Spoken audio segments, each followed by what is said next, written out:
Welcome, everybody. I'm super excited to introduce you to Bex Cleary today, who she is a member in our Elite Canine Athlete Program, which is how we met. I'm not sure. Do you remember how you found out about the program? I was recommended to you. So. Yeah, so we do get people through referrals. And so I was super excited when you joined the program because of your background with the Dryland Mushing and the activities that you do with the dog sports and the competition. I got involved I do it just for fun, just as a hobby, keep in shape. I like to run with my dogs and do Canicross. And it's these types of sports like the bikejoring and Canicross, they're not super well known in the United States. I know when I started, most everybody I talked to at the time, they had never heard of these sports. So I wanted to hook up with you and just have a conversation, educate people on what it is you do, whether they're new to the sport, whether they're not. And then, like I mentioned, you compete at various high levels, and I thought we would just have a nice little chat and talk about what you do. And I would imagine it's a sport you love because you're so involved in it. Yep, definitely. Definitely get addicted to it. And so I really appreciate you taking the time to chat with us today. But if you could just start, just introduce yourself, let people know where you located, where do you live, and what sport or sports are you involved in? So I live in the south of England, and as Erica said, I do dryland mushing or dryland dog sports. I do team and mono sports. So you've got the mono sports of the Canicross and the bike and the scooter, which you do with one dog, or you can do the team. So you've got 2 dogs on the scooter or 4 dogs on a rig.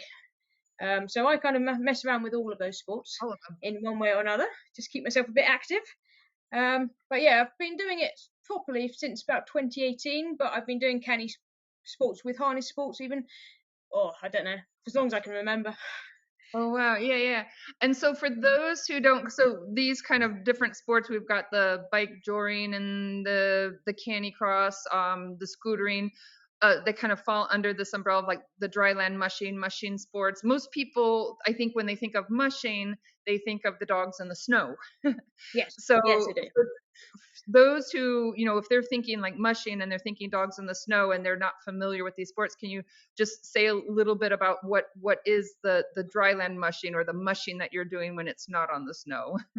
Like So yeah, generally I just explain it when people ask me. Like I just tell them to imagine the sport on the snow, but then just transfer it to, instead of sleds, wheels, and yeah, do it that way through yeah, forests rather than on snow. yeah. And which is because there's different kind of disciplines, right? You can do it where you're running, canicross, on the bike, on the rig. Which is your favorite? Do you have a favorite? Ooh, either bike or scooter. I flip Ah, between the two. faster. Yeah, the fast ones, yeah. And so you started this. You said you were young. Like I said, we don't. I got involved in Canicross and everywhere, like where I've lived, it's never been around me. Um, what? How did you get involved? Like, what's the culture around it? Was this a common thing that you had friends doing it, or how was it that you got involved? Well, officially, I wasn't doing the sport before. I was training for football and cricket, Uh but would huh. always go out with my dog, and they'd be attached to me when running or just beside me on the bike. So I've been doing the sport unofficially for ages, because I didn't even know there was a sport. To be fair, it Uh huh. wasn't that well publicised. It's exploded in the last, I'd say, 4 years, 5 years, Oh, but it interesting. has only just sort of come to be recognised in the country as a proper sport, as it were. And it was probably with the development of parkrun here. Do you have parkrun in the US? Yes. Yeah. Again, not super popular, but yeah. I've not done it, and I don't personally have friends that do it, but I know of it. Yeah, so parkrun properly exploded here, and they allowed you to run with your dog. And then the people who were running properly with their dog as Canicross would then educate people, and it kind of sort of developed a lot from that sort of area. So it's generally the Canicross is the biggest, I would say, the biggest arm of the sport in the UK, and it is probably internationally as well. If you look at the fields that compete in the international events, there are big Canicross entries. and that's probably the easiest way to get involved with your dog, because you just need your dog, you, and a harness and a line, as opposed to any special equipment. So it's a good way of getting into the sport, and that's how a lot of people, I think the majority of my friends, got into the sport that way. So it's Canicross, and then you either stick with it and get good at that, or you get sensible and go on the wheels. Yeah. So again, just trying to get a sense of like the kind of the popularity there versus here in the United States. Like if you go into a Canicross race, like how many other dogs are out there, say, competing for that weekend? Oh, it varies.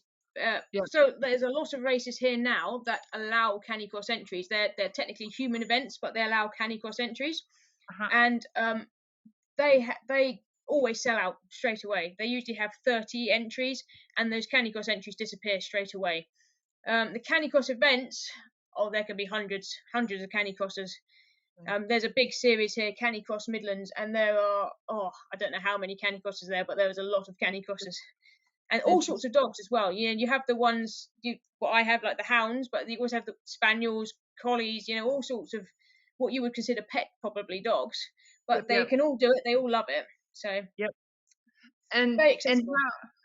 and so you're on the national team. Like you compete, and how did that evolve as far as like, imagine with coaches, or did you have a mentor, kind of getting into the competitive mode of it? Well, when I wanted to start taking the sport a bit more seriously, I just took a bit of a punt really and contacted the national champion for the bike, for the female bike, and Yeah. she was exceptionally helpful. She gave me all the information I needed. I went and met her at an event, and it sort of snowballed from there really. But I Interesting. was doing sort of like the localish competitions, and then I sort of ventured into the nationals, and then my national ranking was good enough to then be qualifying for the national team. And then now we sort of generally go abroad twice a year to compete for GB. Very cool. And how long have you been competing? Properly competing from I was canicrossing probably from about 2016, and then got into the sport seriously in about 2018. I got what I would call a proper sled dog, Okay. and started getting fast. And so you said proper sled dog. So let's talk Yeah. a little bit about like the dogs, and what tell us a little bit about your dogs, and what is considered a proper sled dog. Uh, I probably shouldn't have said that because that's slightly controversial. So you still have the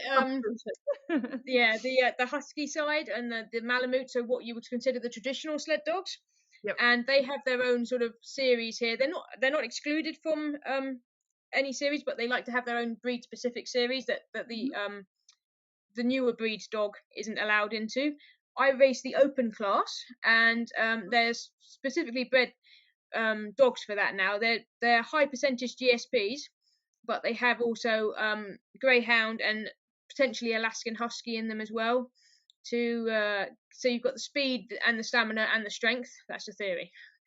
But yeah, so they're the open class dogs, and then you have the Nordic breeds, and generally they tend to race separately. And when you started, did you have different breeds when you started? And then I know sometimes when people start to get more competitive, they specifically go out and start looking for the dogs specific for the racing. But what kind of dogs did you first start out with? Were they I different? started out with spaniels and collies, so yeah, Mhm. So you made that shift.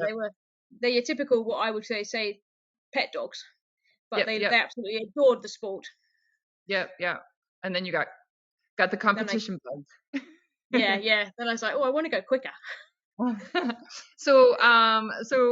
That kind of makes me think about the next question is kind of what is it that you find is the most appealing to your favorite sports, and then I was curious, what do you find is like the most challenging?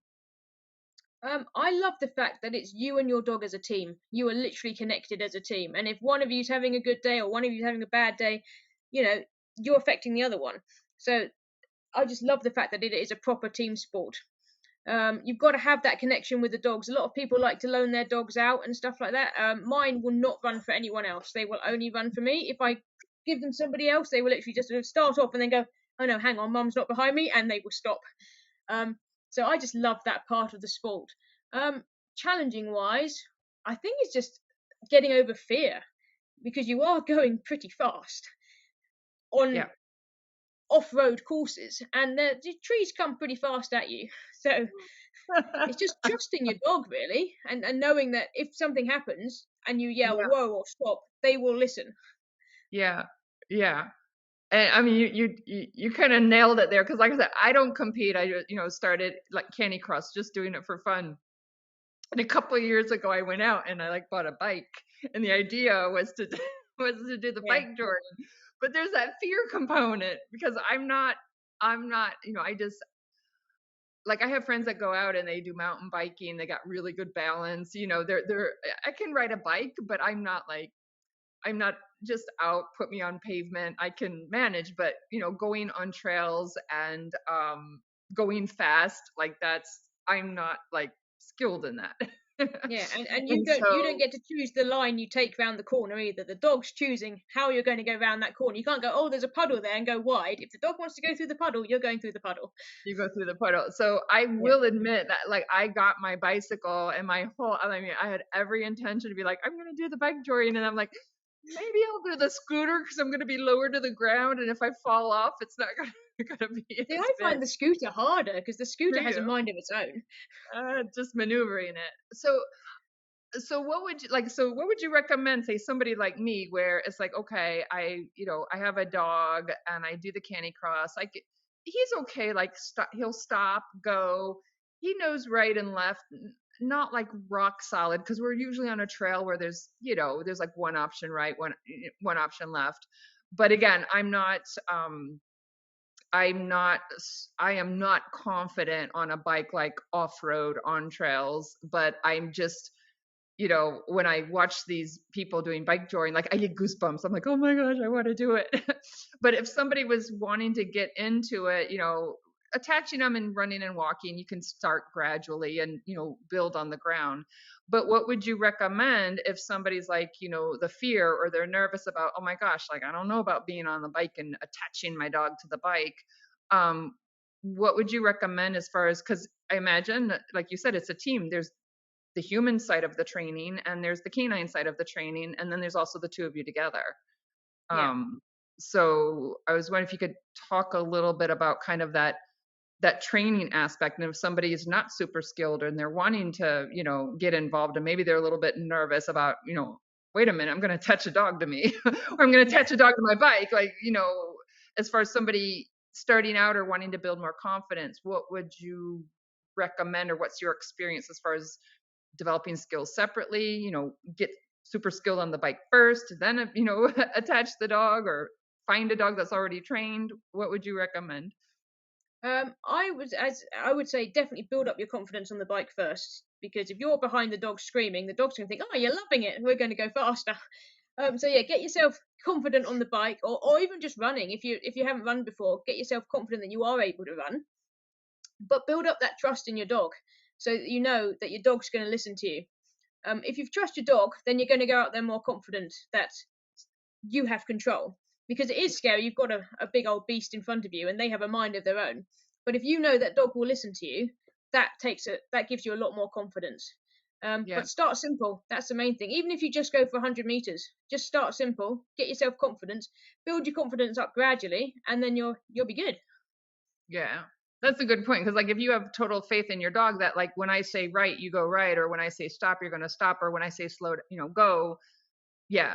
Like you said, if you've got that faith in the dog versus if you just say, okay, I'm gonna touch my dog and get on, it's like there's a Yeah. squirrel. Off Yeah, they go. that's good. Yeah, make sure your dog leaves well, because when the squirrel runs across, you want to know your dog's going to keep straight and not shoot up the tree. Uh-huh. And I mean, I know it's a huge topic, and we can't cover all of it today. But can you say a little bit about like how you get a dog started? Kind of the age. Do you get your dogs as puppies typically? Do you get an older dog? And when you're, what are those skills that you're working on first when they're completely green and new to the sport? So I've trained both puppies and older dogs into the sport. Puppies are easier, especially the purpose-bred ones. They just want to run. Um, but a lot of it is groundwork. So getting your dog to know the commands. You can do like trekking in just harness, getting them ahead of you and walking ahead, getting them to know the directional cues, or whatever cues you want to use for leave or carry straight on. Um, If you can, train in a group and let that dog just sort of follow a more experienced dog. For some of my pups, if they're a bit sort of hesitant, I will hook them up with another dog, a more confident dog, and sort of Mhm. let them just follow and lead, so that they can build up their confidence that way. Mhm. Um, a lot of it is dog specific, because some dogs will want to just go straight out and do it and pull out in front. Other dogs will be a bit more hesitant. Some dogs, once you put a harness on, they just turn off. So you need to sort of know what the strength of your dog is, what the weakness is, and sort of go that way. But there's always a way of getting around whatever problem there is. It's Mhm. just knowing what it is, I suppose. Yeah, that's a good point because, like, I knew one dog, like, if it felt a little bit of pressure on the harness, it'd be like, "Oh, I'm not supposed to move forward." And then another dog is like, harness meant nothing. It's like, "Go," Yeah, and it yeah. was just kind of natural. So that does make sense. I'm curious, how do you? I've heard people talk about different ways and like how they start teaching them the directions, like the right and the left. Or I've also had some people that are just starting out in the sport and they struggle to get of course, if you have another dog ahead of you or pair them up, but if they're by themselves and they're like, how do you get the dog to go straight? Just kind of your basic, starting to teach right, left, and go straight. Yeah. What do you have like a typical method that you use that seems to work with all types of dogs, or again, is it very independent on the individual dog and how you kind of start training those very basic skills? It's kind of general. So as long as you are consistent with your directions, they will generally learn them pretty quickly. I just reinforce it every time we're out on a walk. So even if we're just on a walk and we're turning right, or even if you're out and the dog's free running and it turns right, tell it right. I Uh, also go use different directions. So if it's right, it's one direction. If it's left, left. So they uh-huh. can kind of hear the difference in the tone, even if they're not really listening to you. They can hear the different rhythm. So I have right on, which is straight on, and then left, left. And then whenever we're walking, I give them the directions, even if they've already done it. Set them up to win. If they're starting to turn right, you go right, and then they generally learn the directions really quickly. Just Mm-hmm. asking them to do it at speed Yep. can generally thing. Some of the dogs I say, okay, listen up, and then they'll start to listen about that. They know there's a direction coming up. If they're Some of my Right. boys are pretty slow in the head, so I give them a bit of an advanced warning, let them know there's a direction coming up, and then they'll follow it pretty well. No, I like that. Because it's kind of like what you explained here. It sounds like you're kind of integrating that into everything. Like you said, if you're going out for a walk, going to the bathroom, training, not training. So it's kind of, you just build it into anytime you're taking the dogs out. And so it makes sense. It's kind of, think about like when babies learn language, right? It's just all around them and they're hearing it, and Yeah, they pick it up. it's Very just cool. constant reinforcement, really. Yeah. Yeah. And what have you found? You talked a little bit about kind of the breeds that are the kind of dogs that are bred specific for this, but can you say a little more about the kinds of dogs, kind of physically and also maybe kind of character, personality wise, the type of dog that typically does well in this sport? So as long as the dog's fit, they generally do really well in the sport, because it is quite a hard sport. It's a physical sport. Yeah. Um, they need to be confident and independent because they are ahead of you, and they need to have that drive to be ahead of you. Some of the more less confident dogs, you can still do it with your dog, and they run alongside you. It's just technically not officially harness sport. Um, there are there are a lot of reactive and rescue dogs in the lower end of the sport, because it's a good way of channeling their energy in a safe environment, especially the ones that can't be let off. I used to have a reactive rescue, and Mm-hmm. I would compete with him harness sport, and he would be a complete and utter maniac on the start line, reacting to other dogs. But directly we started going, he was so focused that Mm-hmm. anyone could come past, any other dog, we could meet dogs head on, he would not care. So it is a great way of channeling a dog's mental energy as well as their physical energy. And as I say, that as long as your dog's fit, they can take part in the sport. Yep. Yep. Do they allow, in competition, do they allow muzzles? um, I don't think they do it international competition. The more local competitions do allow the greyhound muzzles. That's nice. Yeah, yeah, yeah. Yeah, because I know like my dogs, they're not super social, and they're retired working dogs now. And I know sometimes like when I take them, on the trails and stuff, my biggest fear is, off leash dogs. That Yeah, they're supposed to have them on leash, but how that yeah, goes. And they're fine as long as I know I have control over them and they're on a line. But if there's a dog coming around the corner, and that is something I kind of go out and will kind of scout an area on where I'm wanting to run or train ahead of time if it's a new area, to see if it's an area that tends to have like a lot of loose dogs running around. And I'm like, well, I'm not going there. yeah, yeah. And that's um, that's why I think a lot of reactive dogs go to these events, because you are not allowed your dog off lead, and you are pretty sure that the course there's going to be no general public in theory, so you're kind of safe to take your dog there. mhm.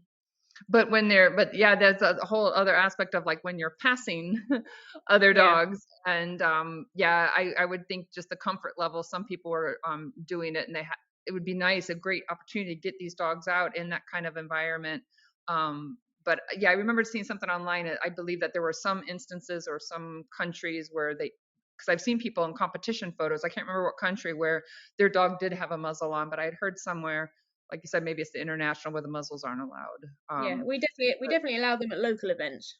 That's yeah, I think that's a good thing, and it opens up the sport, I think, for more people, Yeah, yeah, and it's safer when you get those dogs out. Do you see are there any particular injuries that you tend to see, human, and also human dog? I know I'm a runner, and I know that like when the dog is pulling me, like it's working my muscles very differently than yeah, when I'm yeah. running by myself. But do you tend to see many injuries out there related to the sports? I mean, of course, if you're going really fast on the bike and Yeah, a we bike ignore crash, those ones. Yeah, but other than like dogs going too fast and out of control, and that type of an injury. But as far as certain types of muscular injuries, or I don't know. I know one time I was first taking my dog on this one trail. Sometimes the paw pads, like his feet just weren't tough enough for some of the surfaces we started on. But are there any kind of things that seem to be kind of more consistent that you see as far as injuries or things to be aware of for the canine, keeping them fit, and the human side? yeah. So for the canine, the main one, as you say, is probably the paw. You get cuts and grazes on the paws, or ripped claws. So Hmm. it is quite hard on the dog's feet because they are using them properly for traction. You can get boots for the dog. Some people run in boots. If I know one of my dogs absolutely hates gravel tracks or the fire tracks, so if I know the event's got a lot of that on, he'll wear boots and he'll run Uh-huh. a lot happier in them. The other one you get is hip flexor strains, because again they're a bit of overuse in that, and some people, the dog's not warmed up, cooled down properly, so there's proper strain put on the dog and their ligaments and tendons and muscles. So there's nothing that you would say was really major that's a common injury all the time in the sport. It is generally a safe sport. For Yep, the yep. canicrosses, you generally get like the injuries you'd see in sprinters, so like the hamstrings pop or the calves or something like that, because of the extra strain you are putting on your body for that 5K with something Mhm. pulling you along. That Yep. as it's a lot more strain on your body too. That's why I jumped Yeah. onto the wheels. Yeah, yeah. You're running faster too. Like you said, the Yeah. sprinting, definitely run a lot faster when my dog's pulling me versus when I run by myself. And it's a Um, slightly different technique as well. When you're running normally, you're probably more sort of heel midfoot, whereas when you're running with the dog, you'll go on naturally onto your toes more. So mhm. it's probably also a different way of running that you're probably used to than when you're running by yourself. So it's something you need to get used to. Yeah, yeah. Yeah, I noticed that when I would run with my dog, like just my legs would be sore in different areas than when I, don't run Yeah, with him. and your Um, core gets a good workout. oh yeah, yeah. And my dog, his hindquarters, like it's amazing, like the transformation I see in his hindquarters. Because one of the Yeah. things I love about it is because you got the combination of the cardio and the strength together. Yes. So you're getting a really nice workout and that toning. Before I forget, I was thinking, just for people who are new to these sports, and especially like the Canicross, is the importance of the proper gear. and for the human and the dog, because they have the special belts and it's sitting. Because I see people that'll like be running and they have the dogs, pulling on their waist Yeah, versus the belts that sit lower down, kind of on that pelvic area. So these are sports for people. It's not just hook my dog to a harness and have them start pulling me, but proper gear and equipment for that. I don't know if you want to add something to that, but it just made me think quickly because I've seen some, like I said, people that are doing it just kind of for fun or casual, and they don't know much about the sport. And I'll see stuff on these websites with different dog supplies, and they'll have these leashes that attach to the waist, for yeah, people. yeah. So we use them a lot for like just trekking or walking with the dog, as Hmm. opposed to running. But yeah, as you say, the proper equipment for the human as well as the dog. So the dogs, I don't know what variety of harnesses you have out in the US, but we have a wide variety available here: short, long, X back, open back. Um, Getting the right one that suits the dog's pull and their movement. So mine at the minute run in open back because they really flex their spine, flex and extend their spine as they're running. So the open back allows them to do it. But a lot of the harnesses, some of the dogs get on better with one harness more than another, and it's just even if it's just a slight adjustment in that harness, you can really see the difference in the dog's movement. Yeah, But the harness for the human definitely helps avoid injury when they're put the waist belts put a lot of pressure on your lower spine, and you end up with a lot of back pain. So yeah, the proper yeah, belts, and again, there's different the different brands have slightly different pressure areas on you. So I prefer one brand over another. I'm not going to yeah. name any brands, but I definitely find you've got to find the one that suits you. Yeah. And I'm definitely open to, if if you did want, if you have any favorites. I'm sure you have a lot more options, there for them. And I even know some people here, like one of my harnesses was, it, it was not made in the States. It was people imported them in and sold them.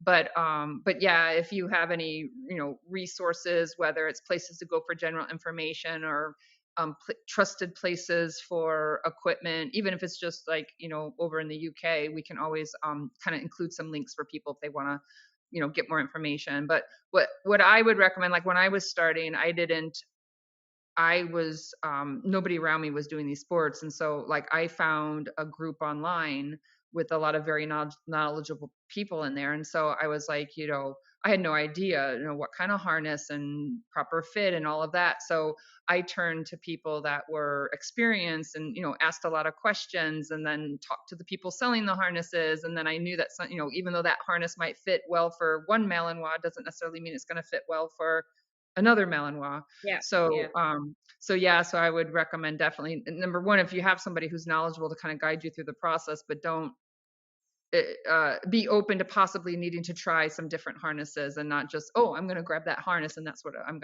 yeah, going to yeah. That use. color looks good. Yeah, Yeah, but yeah, it's really important, like for the human side, and like you said, also the dogs, so you can minimize, the risk of injury or affecting their breathing, and things like that, because yeah. the harness isn't sitting properly. What kind of boots? I was curious. Are there? I'm familiar with some of the, like the mushing boots for like the dogs in the snow and stuff like that. But when you're working on, on the gravel and stuff, is there a specific type or material made out of those boots that you prefer? I personally prefer sort of a more rubber sole Mhm. one, also because they get a bit more traction Yeah. and a bit Yep. more protection. You can literally get just some fabric boots. There's all sorts of varieties out there, but the ones I like are the sort of the thicker ones, which withstand a bit more of the stones, because around where I am, there's a lot of sharp stones. And Yeah. also, the dog can keep traction, because a lot of the time, if they're in boots and then we suddenly go from fire track to grass, they will sort of slip. So it's also getting that balance right of letting the dog grip and not because you can put the dog off if they start slipping all over the place. They can lose their confidence as quickly as you can, and it's Yeah. a lot harder to get the dog's confidence back. Yeah. Yeah. So, yeah, I was curious because I knew there are lots of different boots, and I'd done some research. I'm in Maine, so I was looking at the ones on snow. Yeah, I think But I think they're generally the same boots. Mhm. The brands who sort of make the same ones, and you can use them whichever one uh, suits more. yeah, and so I know a lot of our people that might be listening to this are interested and connect with us because of the fitness side. They're interested in the fitness. Um, can you talk a little bit about like what like a typical training day or training week, you know, when it looks like, you know, preparing for say competition and you know, keeping your dogs fit? Do you have an on season where you're competing and an off season? And when you are kind of doing your regular training, I guess, you know, during training season and competition season, can you tell us a little bit of kind of what does it mean keeping your dog fit? And also, I would imagine what you might do for yourself to stay fit. Yeah, so I definitely have an off season and an on season for the dogs. I at the minute we're on our off season, and they have not seen a harness for. I think our last competition was in March, and we haven't done anything since probably about April time. I like them to have a proper mental reset. They will probably quite happily run in harness every day, but I like them. They are intelligent dogs. I like them to think about something else. Let their bodies have a bit of a reset. Let their mind, chill out a bit. We've been doing a lot of swimming, a lot of just treks, exploring fields. So, they're just sort of enjoying themselves at the minute, keeping fit, free running, but not having that sort of pull. So when we go back to it, we'll build up gradually with some walks with the harness on to get their muscles back up to it before going Mm-hmm. full speed. Um, Yeah. when you're competing, you compete 2 days in a row.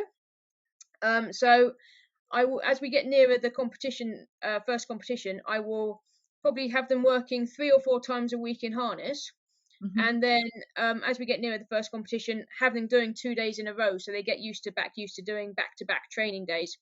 Um, I do. I know some people in Europe completely advocate having your dog out in harness every day and getting your dog used to it.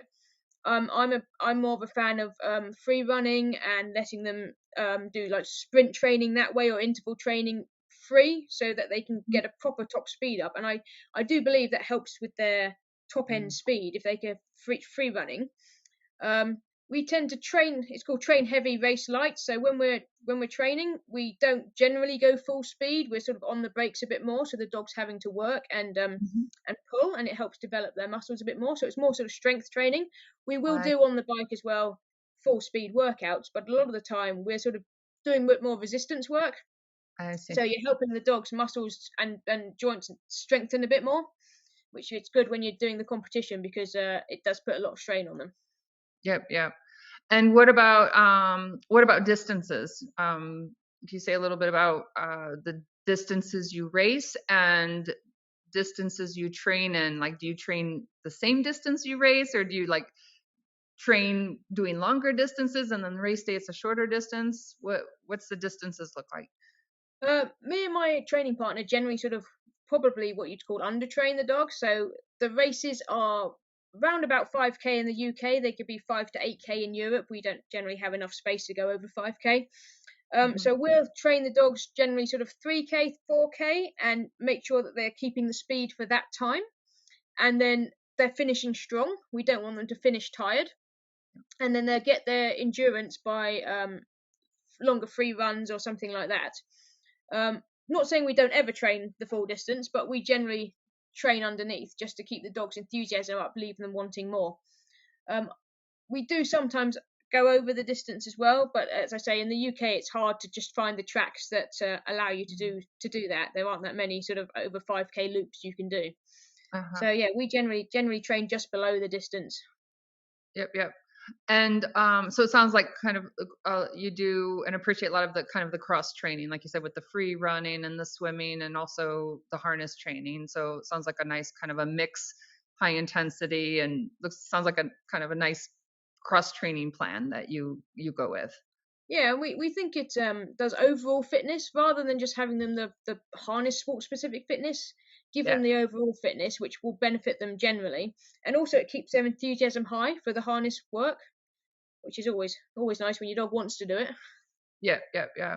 And do you do anything special like for your own fitness as far as so that you're ready to go with I mean, everybody, you know, I talk to is like, well, you know, they can't run as fast as their dog. They're like, I'm the biggest thing that's gonna Yeah. hold their dog back. It's like the dog can run faster than them and go faster than the bike. So there's that the human side. But is there anything specific that you think about that might affect your training differently or your fitness knowing that you're there, alongside your dog, attached to your dog, doing the different dryland mushing sports. Yeah, I have to say I do take my training pretty seriously because, as you say, the human is usually the weakest link in the team. So Hmm. I want to help the dog out as much as possible. So I generally will do some kind of bike work every day. I do strength work 4 times a week, and so when they're in their off season, I'm busy racing cross country mountain bike just to sort of make sure that. But when start working back with the dogs, I'm fit enough, and we can start sort of focusing more on their fitness. But yeah, a lot of especially the top end athletes in the international levels, they train like pros. They are Hmm. very serious about their training. So a lot of Yep. the top bikers can probably bike similar speeds to what their dog is, and their aim is to keep the pressure off the dog as much as possible, and just get that sort of bit of a boost when they need it. So Yep. yeah, it's a you definitely got to take your fitness as seriously as you do the dogs. Yep. Yeah. And even if people aren't, because we talked about just the demands on our bodies, is even if they're not competing, Yeah, just to avoid injury, it's yeah, be aware that you got to be a good partner to your partner. yeah, that's it. Like, It's a team sport. Yeah, yeah, like you can't expect your dog to do all the work and you're like on the couch and be like, okay, yeah. we'll just do it one day a week. Very, yeah, good thing. Um, oh, what's the race season there as far as like the Um, months of, because you said right now it's you're kind of you're in your off season right now. yeah. So in theory, it should be sort of September time to March, April. Um, Okay. but the weather got really quite hot at the beginning of this year. So I think our last event was March in the end because everything was. Well, I decided it was if the event went ahead, I decided it was too warm for my dogs, Hmm. or the courses were just being shortened massively. So it is a Yeah. lot weather dependent. Yeah. But Yeah. generally, technically, it's about September to April time. Yeah. And is there do you have a favorite when it comes to your training program for your dogs? Do you feel like there's something that you do because you do a lot of cross training, a combination of things?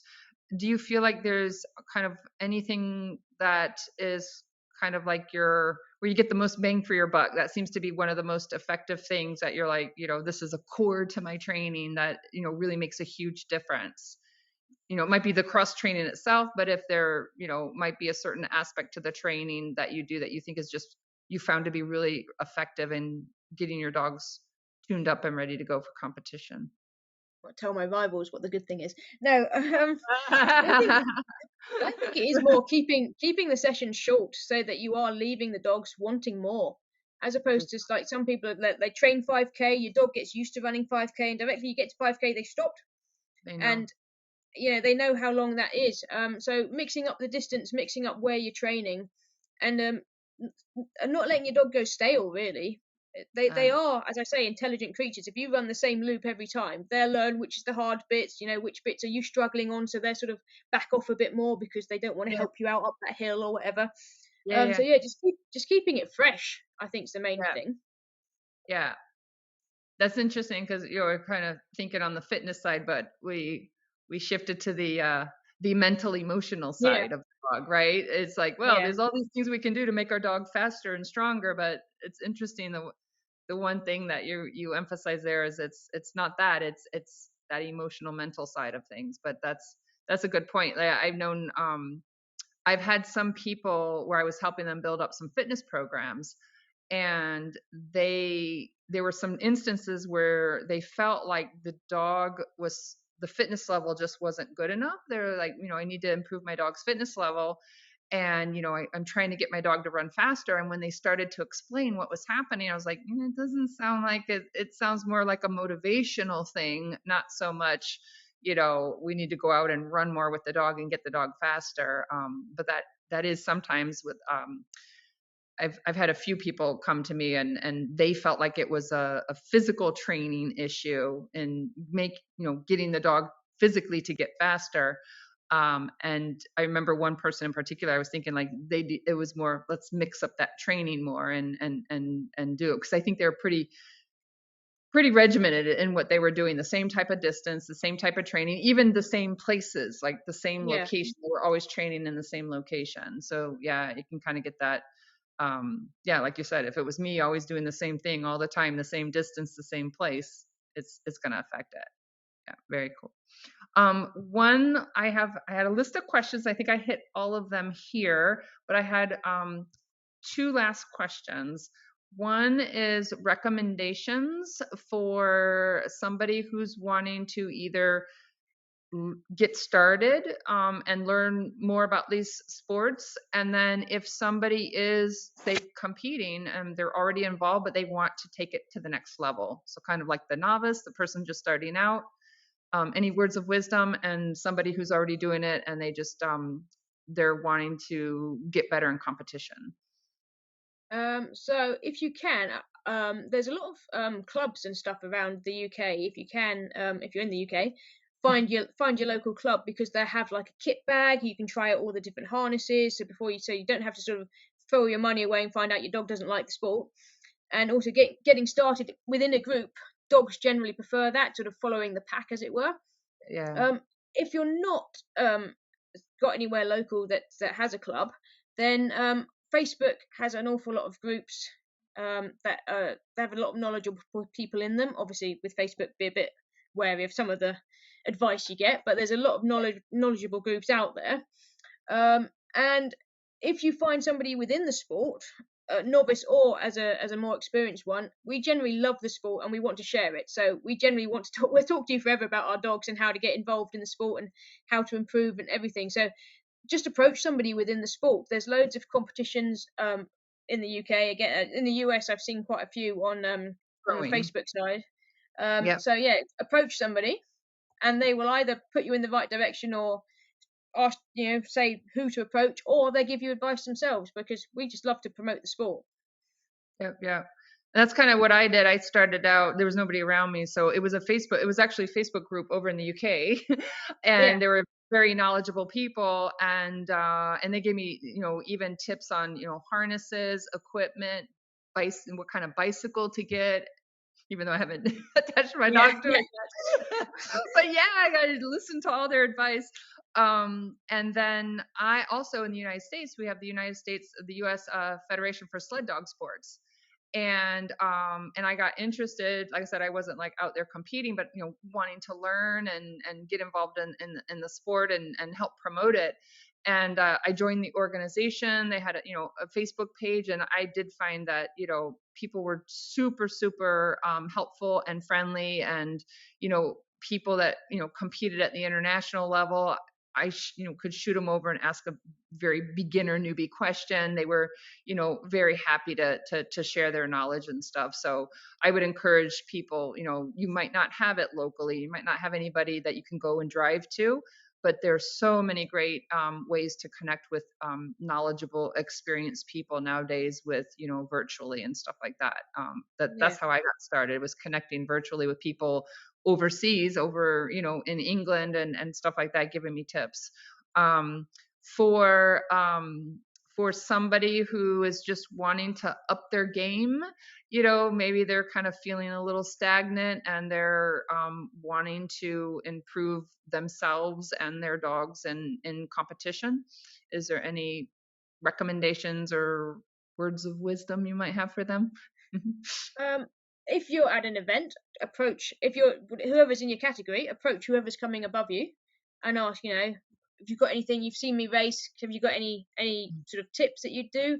I mean, I've gone out training with probably my biggest competitor in the UK. We train together sometimes, and we bounce ideas off each other, and it's a good way of sort of saying, oh, she does that, I'll try that with my dog, and they'll be like, oh yeah, maybe. Well, just you just sort of pick up tips that some of them are quite obvious, but you've sort of never thought of it before. But yeah, that's what I generally do, is sort of see who's doing well in the category and have a bit of a nosy, see what they're up to. Yeah. But as I say, and the federations, every country has a federation, a national federation. Ask them what advice they have or who they could go and talk to for advice. So, as I say, we always want to be growing the sport, so everyone wants to help everyone else out. Yeah. And even things like, you could have somebody like, I was talking to somebody. I wanted to do ski joring, but my cross country skiing is, I'm still learning. And so I found somebody online, and they were like, if you can set up a camera, just improving my skiing skills and videotape it, and then they would give me feedback and could critique and give me feedback on my form and stuff like that. Able to do it virtually. So Yeah. I I mean, encourage people. I've done similar for ski tour because I've never skied before. I've never done anything on snow, but I really want to give it a go. And I've just sort of approached some people that I've seen it, in France, and we're like, could you give me some tips? And they're like, oh yeah, come out. We'll show you how to get it done. You can borrow this. I'm like, oh, cool. Yeah. So I So would yeah, encourage people, just because you might not know anybody right now or there's nobody locally, if it's something you're interested in, there are, I know people that, were brand new to it and they just got the bug, yeah, and within like a year or two, they got a club started, they got, now organized races going, and yeah. it was through mentors. They found people to mentor them through it. So I think that's great recommendations. And then the last thing I wanted to ask you, is there anything else that you might want to add for our listeners, for people who might be wanting to know more, or anything else that you wanted to share? Like I said, we have a lot of people where these sports are completely new to them. And for some, I'm sure there'll be some people listening where this is their first time hearing about these sports. Ooh, be careful, you're going to get addicted. No, it is a great sport to get into, and it's a really accessible sport as well. As I say, you don't need, if you're going just with the Canicross, you don't sort of need any sort of extra fancy equipment. The equipment's out there, but it's very accessible. It doesn't have to be expensive, and it gets you started, and you can see if you like it or not. But it is a sport that I think most people will love. Yeah, yeah. And like I said, I love also, like what you said, just it's that true partnership with you and the dog. And Yeah, to me, I had one person laughing. It was like, "What do you mean Canicross? You just mean you're just running with your dog." And I was like, "It's different. It's yeah, different having my dog run next to me or my dog off leash versus I'm attached to my dog and we are moving together. We're relying on each other. You see their yeah, ears, listening to you whenever you're giving them directionals."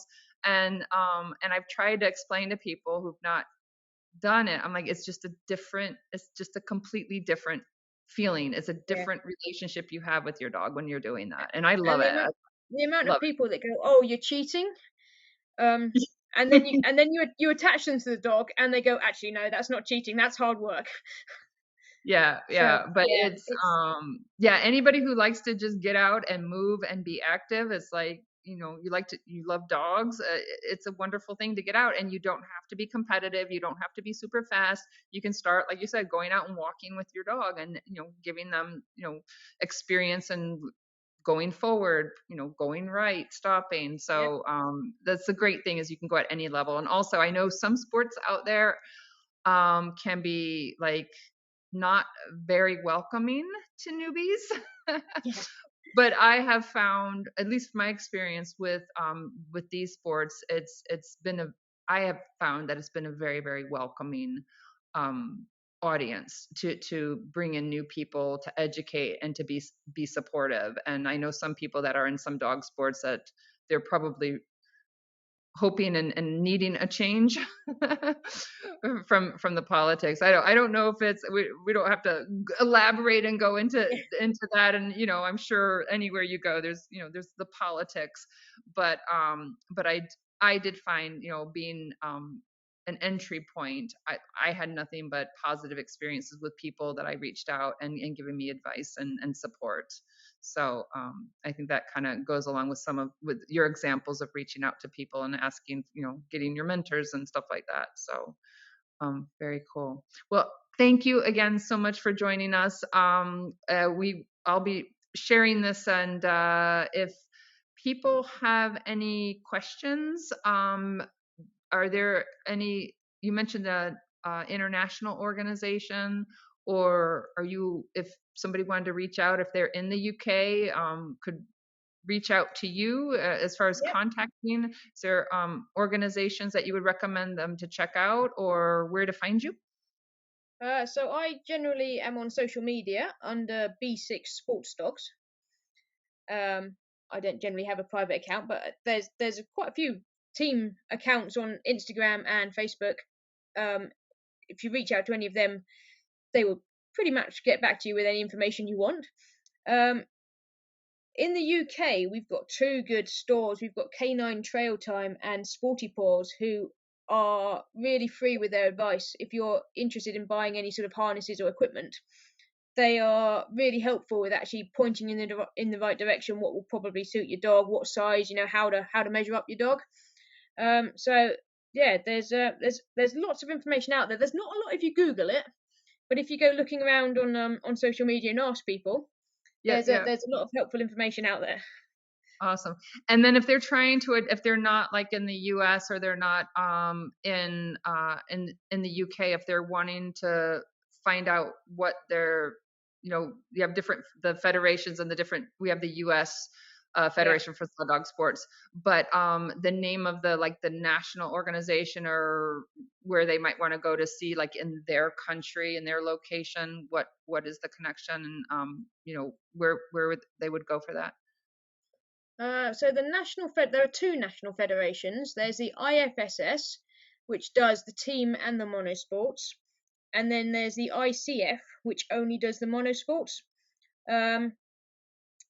They probably would have the information for everyone's national bodies.